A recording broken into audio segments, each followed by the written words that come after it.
I'm a firm believer that VR continues to make massive strides forward, and Brazen Blaze is one of those strides. This game feels like a blend of big games like Overwatch and Super Mario Smash Bros. While not feeling at all like ripoffs of those games. Sprinkle in big arcade vibes and you've got this game, but let's go into detail about all of it, starting with the theme. Brazen Blaze clearly takes some inspiration from classic arena brawlers like Smash Bros, but I need to emphasize that this game is definitely not some cheap knockoff. My experience for the most part was intense face-to-face brawling action. The backdrop behind all of this is that you're trying to become the president of Earth, and you do so by duking it out in these massive, artificially fashioned arenas. If that sounds goofy, it is, and that's definitely the vibe this game is giving off, in a good way. Personally, I love games with a little depth, but I'm not mad this game doesn't have some deep, mysterious backdrop. The whole game is unapologetically in your face about its intentions, and speaking of which, there's a big focus on socialization and sharing your experience with others.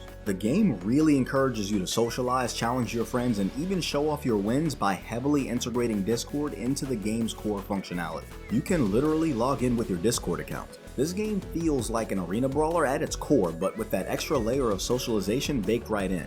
There's a lot of fun to be had here though, so let's talk about how you'll be getting knocked into the stratosphere with the mechanics. Now, first off, the mechanics in Brazen Blaze feel incredibly involved and pretty unique. This isn't like most close combat VR games where you just swing your arms around and expect results. How you move matters, and your main weapon is a pair of gauntlets that pack a serious punch. Before each match you pick a character, each with their own strengths, weaknesses, and secondary skills. Regardless of who you pick though, you get a unique pair of gauntlets which are your primary weapons and finishers. It's nice that you're fighting in an artificially created city though, since the environments are completely destructible, which is pretty awesome I might add. As a side note, I think it's pretty comical that a flat out brawl is how this world determines its president, but I digress. Let me talk about movement real quick, because the more I play the game, the more important I realize it is. This game is about thinking on your feet as much as it is about speed and agility. There's a ton of flying around, quick dashing, and randomized objects dropping into the arena. On that note, if you're playing in a tight space, you need to be extra careful with this game or you will be decorating your walls with holes. And speaking of awkward situations, there are some mechanics that will take some getting used to. Even the tiniest motion with your hands while holding the grip button will send you zooming in a direction. At first, it's super disorienting. I found myself crashing into everything because I couldn't get a handle on how sensitive these controls are, but after a few rounds, I got the hang of it. Especially after realizing that different characters had different amounts of boost, which is what I call the white bars above your health bar. Each gauntlet has a predetermined amount of boost that refills itself slowly while not in use. It's automatically used every time you punch or zip around, but the goal of this game is simple. Get your opponent's health low and knock them out of the arena in the most satisfying way you've ever KO'd someone in VR. No pun intended, this footage isn't even in the same arena compared to how these knockouts look in the headset. But that's an excellent segue to talking about the graphics. The graphics here go for a more stylized look, and I think that's a smart move given the comedic energy this game puts out. Instead of aiming for hyperrealism, the game opts for bold colors and sharp designs that really pop in VR.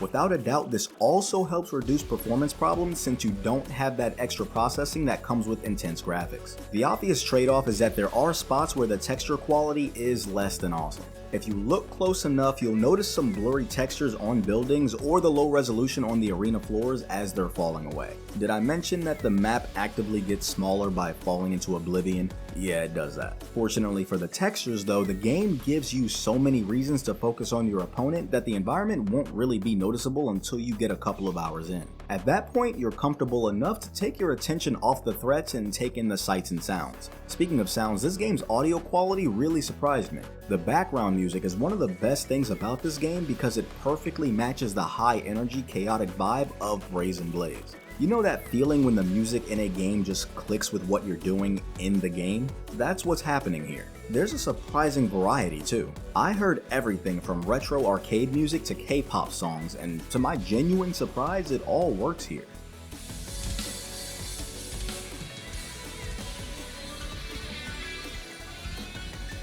The voice acting for these characters are pretty convincing too. They probably won't win any awards, but they're more than perfect for this type of game.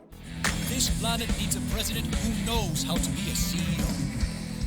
The characters bring a fun energy to the game, and the options help balance things out. You can't really enjoy a VR game if it's actively making you sick, which is why we have options, and we have a good amount of them in this game. You have all the options you expect in a game like this, like volume sliders, graphic adjustments, and vignette controls to darken the edges of the screen during movement. If you get motion sick in VR, vignettes help a lot, so please use them. And we should talk about how immersive this game is overall, but before that, there are two standout options that are worth noting, one of which is the streamer mode. Streamer mode gives you access to a stream window that can create a better experience for your viewers by letting you adjust and stabilize their viewing experience. This is awesome, and I wish more games did this. I should have used this for my footage, but I didn't pay enough attention to it at first. But the other standout feature is Discord integration. You can see this game's Discord chat in-game, and while it doesn't appear to be in real time, it's a consumer-friendly way to see what kind of experience you're getting. If there are problems in a game, people are going to talk about it, and you can see it on a big screen right in the lobby.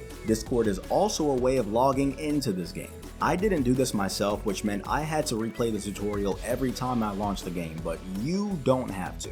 And all that said, this is the part of the video where I break down just how immersive this game is. Before that though, the individual scores. Theme gets a 6 out of 6 because this game takes some of the best vibes from popular games like Smash Bros and really turns it into something awesome and unique. Mechanics gets a 5 out of 6. The movement in this game will take some getting used to, especially if you get motion sickness easy, but this game is extremely fun and the mechanics feel like they work as intended. Graphics gets a 4 out of 6. This game on my mid-tier gaming PC ran smooth as butter on high settings. The visual quality is limited as with any stylized art approach, but it still looks good.